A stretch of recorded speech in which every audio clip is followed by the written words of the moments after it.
ദൈവതിരുനാമത്തിന് മഹത്വമുണ്ടാകട്ടെ. ഒരു പുതിയ പ്രഭാതം കൂടെ കർത്താവ് നൽകിയതോർത്ത് നമുക്ക് ദൈവത്തിന് സ്തോത്രം ചെയ്യാം. ഇന്നത്തെ പ്രഭാതത്തിലെ ചിന്തയ്ക്കായി ഉൽപ്പത്തി പുസ്തകം 12-ാം അധ്യായത്തിൽ നിന്നും നമുക്ക് ചിന്തിക്കാം.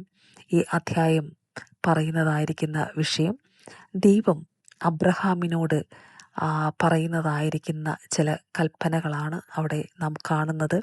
അതിനോടൊപ്പം തന്നെ ആ കൽപ്പന അനുസരിക്കുന്നതായിരിക്കുന്ന അബ്രഹാമിൻ്റെ ജീവിതത്തിൻ്റെ അകത്തേക്ക് ദൈവം കൊടുക്കുന്നതായിരിക്കുന്ന ചില അനുഗ്രഹങ്ങൾ കൂടെ പറയുന്നതായിരിക്കുന്ന ഒരു അധ്യായമാണ് ഉൽപ്പത്തി പുസ്തകം 12-ാമത്തെ അധ്യായം. അവിടെ 1-ാം വാക്യത്തിൽ നാം കാണുമ്പോൾ ദൈവം അബ്രഹാമിനോട് പറയുന്നുണ്ട്. ഈ ഭാഗത്തൊക്കെ അബ്രാം എന്നാണ് നമുക്ക് ഇവിടെ കാണുവാനായിട്ട് കഴിയുന്നത്. അബ്രഹാം എന്നുള്ളതായിരിക്കുന്ന പേര് ദൈവം മാറ്റുന്നത് ഇനി കുറച്ചും കൂടെ കഴിഞ്ഞുള്ള അധ്യായങ്ങളിലാണ്. അത് നമുക്കറിയാമല്ലോ.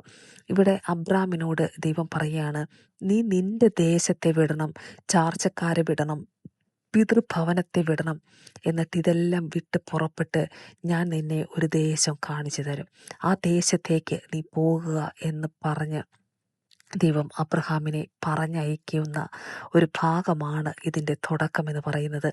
ദൈവം അബ്രഹാമിനോട് പറയുന്നു, ഞാൻ നിന്നെ വലിയൊരു ജാതിയാക്കും, ഞാൻ നിന്നെ അനുഗ്രഹിക്കും, നിന്റെ പേർ വലുതാക്കും, നീ ഒരു അനുഗ്രഹമായിരിക്കും, നിന്നെ അനുഗ്രഹിക്കുന്നവരെ ഞാൻ അനുഗ്രഹിക്കും, നിന്നെ ശപിക്കുന്നവരെ ഞാൻ ശപിക്കും, നിന്നിൽ ഭൂമിയിൽ സകല വംശങ്ങളും അനുഗ്രഹിക്കപ്പെടും.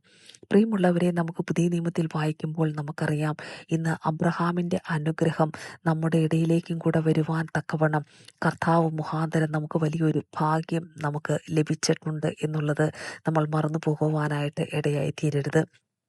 കർത്താവ് ആ ഒരു അനുഗ്രഹം നമ്മുടെ ജീവിതത്തിൻ്റെ അകത്ത് വെച്ചിരിക്കുന്നു എന്നുള്ളത് നമുക്കും ഏറ്റവും സന്തോഷിക്കുവാൻ ഉള്ള ഒരു വകയുള്ള ഒരു കാര്യം തന്നെയാണത്. കർത്താവ് പറയുന്നു, അബ്രഹാം അത് അനുസരിക്കുന്നു. നമുക്ക് 4-ാം വാക്യത്തിലേക്ക് വന്നു കഴിയുമ്പോൾ, യഹോവ തന്നോട് കൽപ്പിച്ചതുപോലെ അബ്രാം പുറപ്പെട്ടു. പിന്നെ വേറൊന്നും ആലോചിച്ചില്ല, അബ്രാം പുറപ്പെട്ടു. പക്ഷേ അബ്രഹാമിനോട് കൂടെ ലോത്ത് ഉണ്ടായിരുന്നു. നമുക്ക് ആ മുന്നേ ഉള്ള അധ്യായങ്ങളിൽ കാണുമ്പോൾ നമുക്ക് കാണുവാനായിട്ട് കഴിയും. അബ്രഹാമിൻ്റെ അപ്പനായിരുന്ന തേരഹ്, അവിടെ ഇങ്ങനെ നമ്മൾ വായിക്കുന്നുണ്ട്, തേരഹ് തൻ്റെ മകനായിരിക്കുന്ന അബ്രഹാമിനെയും ഹാരാൻ്റെ മകനായ തൻ്റെ പൗത്രൻ ലോത്തിനെയും അവിടെ അബ്രഹാമിൻ്റെ ഭാര്യയായ, അതായത് മരുമകളായ സാറായിയെയും കൂട്ടിക്കൊണ്ട് ആ കൽദേ പട്ടണമായ ഊരിൽ നിന്ന് ആ കനാൻ ദേശത്തേക്ക് പോകുവാനായിട്ട് പുറപ്പെട്ടു. അവർ ഹരാൻ വരെ അവിടെ വന്ന് പാർത്തു എന്ന് നമുക്ക് കാണുവാനായിട്ട് കഴിയും. എന്നിട്ട് തേരക്ക് ഹാരാനിൽ വെച്ച് മരിച്ചു. അത് കഴിഞ്ഞിട്ടാണ് പിന്നെ ദൈവം അബ്രഹാമിനോട് ഈ കാര്യങ്ങളെല്ലാം ദൈവം അരുളി ചെയ്യുന്നത്. അപ്പോൾ തന്നോട് കൂടെ ഈ ലോത്ത് ഉണ്ട് എന്നുള്ള കാര്യം നമ്മൾ മറന്നു പോകരുത്. തൻ്റെ കൂടെ അബ്രഹാമിൻ്റെ കൂടെ ലോത്തുണ്ട്. അബ്രഹാമിന് 75 വയസ്സുള്ളപ്പോൾ ഈ ഹാരാനിൽ നിന്ന് വീണ്ടും അബ്രഹാം യാത്രയാവുകയാണ്.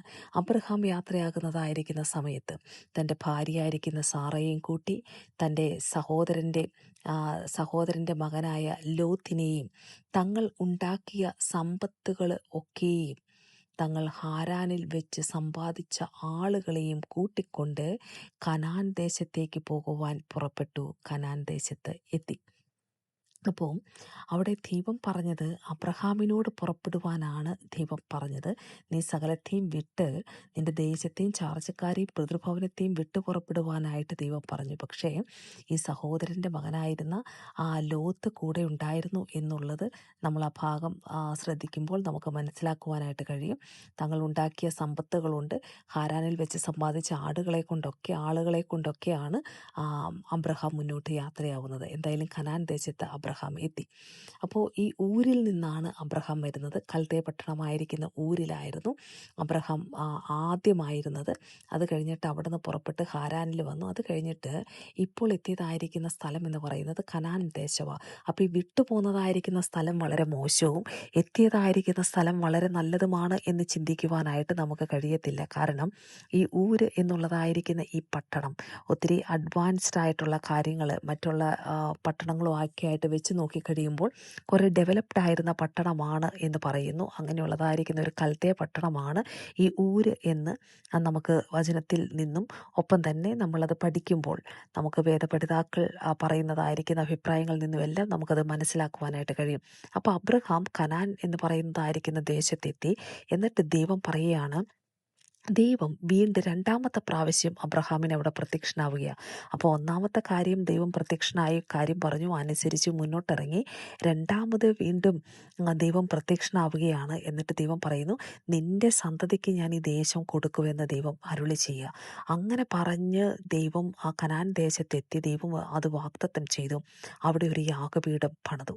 അബ്രഹാം യാഗപീഠം പണിതു. അപ്പോൾ രണ്ടാമത്തെ സമയം കർത്താവ് പ്രത്യക്ഷനായി. അപ്പോൾ ദൈവത്തെ അനുസരിക്കുന്ന അബ്രഹാമിന് ദൈവം പ്രത്യക്ഷനാകുന്നു. ആ പ്രത്യക്ഷനാകുന്ന ദൈവത്തിന് അബ്രഹാം അവിടെ ഒരു യാഗപീഠം പണിയുന്നു. ആ ദൈവത്തോടുള്ളതായിരിക്കുന്ന അബ്രഹാമിൻ്റെ സ്നേഹവും ദൈവത്തിന് അബ്രഹാമിനോടുള്ളതായിരിക്കുന്ന സ്നേഹവും ഒക്കെ ഇവിടെ പ്രതിഫലിക്കുന്നത് നമുക്ക് കാണുവാനായിട്ട് കഴിയും. നമ്മുടെ ജീവിതത്തിൻ്റെ അകത്തും ആ ദൈവിക ഇടപെടലുകൾ ഉണ്ടാകുന്നതായിരിക്കുന്ന സമയത്തും എപ്പോഴും നമ്മൾ വചനത്തെ കൂടെ പരിശുദ്ധാത്മാവ് നമ്മളോട് ഇടപെട്ടുകൊണ്ടിരിക്കുമ്പോഴും നമ്മളെ തന്നെ ആ ക്രിസ്തുവിൻ്റെ ആ ദൈവത്തിൻ്റെ ആ കരങ്ങളിലേക്ക് നമ്മൾ ഏൽപ്പിച്ചു കൊടുത്ത് ജീവനും വിശുദ്ധിയും ദൈവത്തിന് പ്രസാദവുമുള്ളൊരു യാഗമായി നമ്മളെ തന്നെ തിരുസന്നിധിയിൽ കൊടുക്കുവാൻ തക്കവണ്ണം നമ്മളെക്കുറിച്ചും ദൈവം ആഗ്രഹിക്കുന്നതായിരിക്കുന്ന വിഷയമാണ്. പുതിയ നിയമത്തിനകത്ത് വരുമ്പോൾ നമ്മളാണല്ലോ അതിനകത്ത് യാഗമായി കൊടുക്കേണ്ടതായിരിക്കുന്ന വസ്തു എന്ന് പറയുന്നത്. അത് കഴിഞ്ഞ് താഴേക്ക് വന്നു കഴിയുമ്പോൾ അബ്രഹാം താഴേക്ക് വേറൊരിടത്തേക്ക് ബേഥേലിന് കിഴക്കുള്ള ആ മലയിലേക്ക് അവിടെ പുറപ്പെടുന്നു. അങ്ങനെ ബേഥേൽ പടിഞ്ഞാറും ഹായ് കിഴക്കുമായിട്ട് അവിടെ കൂടാരമടിക്കുക. ആ ഓരോ സ്ഥലത്ത് കൂടാരമടിക്കുന്നിടത്ത് മുഴുവൻ അബ്രഹാമിൻ്റെ ഒരു സ്വഭാവം എന്ന് പറയുന്നത് യാഗപീഠം പണിത് യഹോവയുടെ നാമത്തിൽ ആരാധിച്ച് മുന്നോട്ട് പോകുന്നതായിരിക്കുന്ന, തൻ്റെ സാക്ഷ്യം പോകുന്നിടത്തൊക്കെയും നിലനിർത്തുന്നതായിരിക്കുന്ന അബ്രഹാമിനെയാണ് ദൈവം അനുഗ്രഹിച്ചത് എന്ന് നമുക്ക് കാണുവാനായിട്ട് കഴിയും. അങ്ങനെ അബ്രഹാം തെക്കോട്ട് യാത്ര ചെയ്തുകൊണ്ടിരിക്കുന്ന സമയത്ത് ഈ ദേശത്ത് ക്ഷാമം ഉണ്ടാകുവാനായിട്ട് ഇടയായി തീർന്നു. അങ്ങനെ ദേശത്ത് ക്ഷാമം കഠിനമായി തീർന്നു കഴിഞ്ഞപ്പോൾ അബ്രഹാം തീരുമാനിക്കുകയാണ് മിസ്രൈമിൽ ചെന്ന് പാർക്കുവാൻ. ഈ ഒരു കാര്യം നമ്മൾ ചിന്തിക്കുമ്പോൾ ദൈവം അബ്രഹാമിനോട് പറഞ്ഞിരുന്നുവോ ഈ മിസ്രൈം ദേശത്തേക്ക് പോകുവാനായിട്ടല്ലേ? ദൈവം ഒരിക്കലും അബ്രഹാമിനോട് പറഞ്ഞിട്ടില്ല. അവിടെ ഒരു ക്ഷാമം ഉണ്ടാകുന്ന കാര്യം ദൈവം പ്രത്യക്ഷനായപ്പോൾ ദൈവം പറഞ്ഞോ? ഇല്ല. അവിടെ കർത്താവ് ഒരു കാര്യം പറഞ്ഞുള്ളൂ, നിന്റെ സന്തതിക്ക് ഞാൻ ഈ ദേശം കൊടുക്കുമെന്നേ ദൈവം അരുളി ചെയ്തിട്ടുള്ളൂ. അപ്പോൾ ആ നിൽക്കുന്നതായിരിക്കുന്ന ദേശം ദൈവം സന്തതിക്ക് കൊടുക്കുമെന്ന് പറഞ്ഞ ദേശമായിരുന്നെങ്കിൽ അബ്രഹാം മുന്നോട്ട് വീണ്ടും യാത്ര ചെയ്യേണ്ടതായിരിക്കുന്ന കാര്യമില്ലായിരുന്നു എന്ന് നമുക്ക് ചിന്തിക്കുമ്പോൾ നമുക്ക് മനസ്സിലാക്കുവാനായിട്ട് അവിടെ കഴിയും. പക്ഷേ സ്വാഭാവികമായിട്ടും ക്ഷാമമുണ്ടെന്ന് കേൾക്കുന്നതായിരിക്കുന്ന സമയത്ത് ഒരു മനുഷ്യൻ എന്നുള്ളതായിരിക്കുന്ന നിലയിൽ തൻ്റെ ആടുമാടുകൾ, തൻ്റെ കുടുംബം, കൂടെയുള്ളതായിരിക്കുന്ന ആളുകൾ, ഇവരെല്ലാം പോഷിപ്പിക്കേണ്ടതായിരിക്കുന്ന ഉത്തരവാദിത്വമുള്ളതായിരിക്കുന്ന അബ്രഹാം ഒരു നിമിഷം ദൈവം പറഞ്ഞതായിരിക്കുന്ന അല്ലെങ്കിൽ ദൈവത്തോട് ആലോചന ചോദിക്കാതെ ദൈവിക ശബ്ദം കേൾക്കാതെ അടുത്ത സ്റ്റെപ്പ് മുന്നോട്ട് വെച്ചു എന്ന് നമുക്ക് കാണുവാനായിട്ട് കഴിയും. ആ മുന്നോട്ട് വെച്ച് എത്തിക്കഴിഞ്ഞപ്പോൾ തൻ്റെ ജീവിതത്തിൽ ഒരു വലിയ പ്രതിസന്ധി കടന്നു വരുന്നത് കാണുവാനായിട്ട് കഴിയും. കാരണം മിസ്രൈമിലെത്തിയപ്പോൾ തൻ്റെ ഭാര്യ സാറായി ഭയങ്കര സുന്ദരിയായിരുന്ന ഒരു സ്ത്രീയായിരുന്നു. ആ സ്ത്രീ സൗന്ദര്യമുള്ളവളാണ് എന്ന് കണ്ടപ്പോൾ അവിടെ പറയുന്നുണ്ട്, അവർ നിന്നെ സൗന്ദര്യമുള്ളവളാണെന്ന് കണ്ടു കഴിഞ്ഞിട്ട് നിന്നെ ജീവനോടെ വെക്കും, എന്നെ കൊന്നുകളയും, അതുകൊണ്ട് നീ എൻ്റെ സഹോദരിയാണെന്ന് കള്ളം പറയുവാനായിട്ട് സാറായിയോട് പറഞ്ഞ് അങ്ങനെ മുന്നോട്ട് പോകുന്ന അബ്രഹാമിനെ നമുക്കവിടെ കാണുവാനായിട്ട് കഴിയും. അങ്ങനെ എത്തി അവർ മിസ്രൈമിലെത്തി.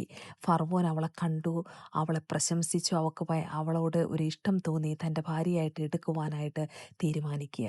നമുക്കറിയാം എസ്തേറിൻ്റെ പുസ്തകത്തിനകത്തിൽ നിന്നൊക്കെ നമ്മൾ പഠിക്കുമ്പോൾ നമുക്ക് മനസ്സിലാക്കുവാനായിട്ട് കഴിയും, ഒരു രാജാവ് ഒരു ഭാര്യ എടുക്കണമെങ്കിൽ ഒറ്റയടിക്ക് ഒരു ഭാര്യ എടുക്കുകയല്ല, അതിനകത്തുള്ളതായിരിക്കുന്ന ഒരു പ്രോസസ്സിലൂടെ കടന്നു പോകണം. അവർക്ക് അവരുടെ ജീവിതത്തിൽ ഒത്തിരി നല്ല രീതിയിലുള്ളതായിരിക്കുന്ന സൗന്ദര്യവർദ്ധനവിനുള്ളതായിരിക്കുന്ന രീതിയിലുള്ള ട്രീറ്റ്മെൻറ്റും കാര്യങ്ങളും എല്ലാം കൊടുത്ത് അവരെ നല്ല ആ പ്രോസസ്സിലൂടെ കടന്നു പോയതിന് ശേഷം മാത്രമേ രാജാവ് ഭാര്യയായിട്ട് എടുക്കത്തുള്ളൂ. ഈ ഒരു പ്രോസസ്സിലൂടെ കടന്നു പോകുന്നതായിരിക്കുന്ന അവസ്ഥയിലേക്ക് സാറ എത്തിച്ചേർന്നപ്പെട്ടിരിക്കുന്നതായിരിക്കുന്ന ആ സാഹചര്യത്തിൻ്റെ അകത്ത് അവിടെ ഫറവോനെ ദൈവം ദണ്ഡിപ്പിക്കുവാനായിട്ട് ഇടയായി തീർന്നു. അപ്പോൾ ഫറവോന് അവിടെ ആ അബ്രഹാമിൻ്റെ ഭാര്യയായിരിക്കുന്ന സാറായി നിമിത്തം അവിടെ എങ്ങനെയാണ് വചനം പറയുന്നത്?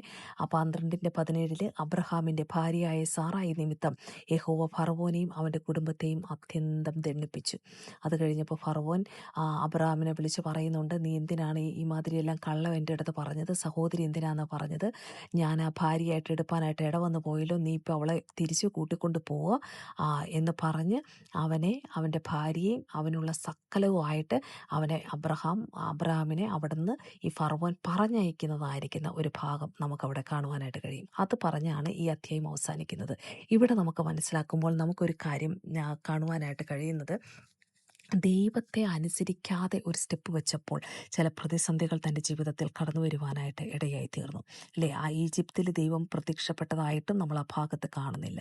അപ്പോൾ പ്രിയമുള്ളവർ, നമ്മുടെ ജീവിതത്തിൻ്റെ അകത്ത്, അല്ലെ, വിശ്വാസത്തോടെ സ്റ്റെപ്പ് വെച്ചിറങ്ങിയ അബ്രഹാമിൻ്റെ ജീവിതത്തിൻ്റെ അകത്തൂടെ നമ്മൾ നോക്കിക്കഴിയുമ്പോൾ, ഹല്ലേലൂയ, ആ ഒരു ജീവിതത്തിൻ്റെ അകത്തുള്ളതായിരിക്കുന്ന എല്ലാ വ്യക്തികളുടെ ജീവിതത്തിലും പോസിറ്റീവും നെഗറ്റീവും ആയിട്ടുള്ളതായിരിക്കുന്ന കാര്യങ്ങളുണ്ട്, അല്ലേ? നന്മയും ചില ഇടയ്ക്കെങ്കിലുമൊക്കെ ചില അനുസരണക്കേടും ഒക്കെ ഓരോ ജീവിതത്തിൽ വരുമ്പോഴും ദൈവം അതവിടെ വെച്ചിരിക്കുന്നതിൻ്റെ പിന്നിലെ ഉദ്ദേശം എന്ന് പറയുന്നത്, നമ്മുടെ ജീവിതത്തിൻ്റെ അകത്തും നമ്മൾ വിളിച്ച ദൈവത്തിൻ്റെ വിശ്വസ്തത മനസ്സിലാക്കി ഒരു സ്റ്റെപ്പ് പോലും നമ്മൾ ഇടത്തോട്ടോ വലത്തോട്ടോ പോകാതെ മുന്നോട്ട് തന്നെ വെക്കണമെന്നുള്ളതാണ് ദൈവം നമ്മളെക്കുറിച്ചും ആഗ്രഹിക്കുന്നതായിരിക്കുന്ന ഒരു കാര്യമെന്ന് പറയുന്നത്. അതുകൊണ്ട് പ്രിയമുള്ളവരെ, നമുക്ക് ഈ വചനത്തിൻ്റെ മുമ്പിൽ നമ്മളെ തന്നെ താഴ്ത്തി ഏൽപ്പിച്ചു കൊടുക്കാം. ഈ വചനഭാഗങ്ങളാൽ സർവശക്തനായിരിക്കുന്ന ദൈവം നമ്മളെ അനുഗ്രഹിക്കട്ടെന്ന് പ്രാർത്ഥിച്ചുകൊണ്ട് കർത്താവിൻ്റെ തിരുനാമ മഹത്വത്തിനായി ഞാൻ ഈ വചനങ്ങളെ സമർപ്പിക്കുന്നു. ആമേൻ.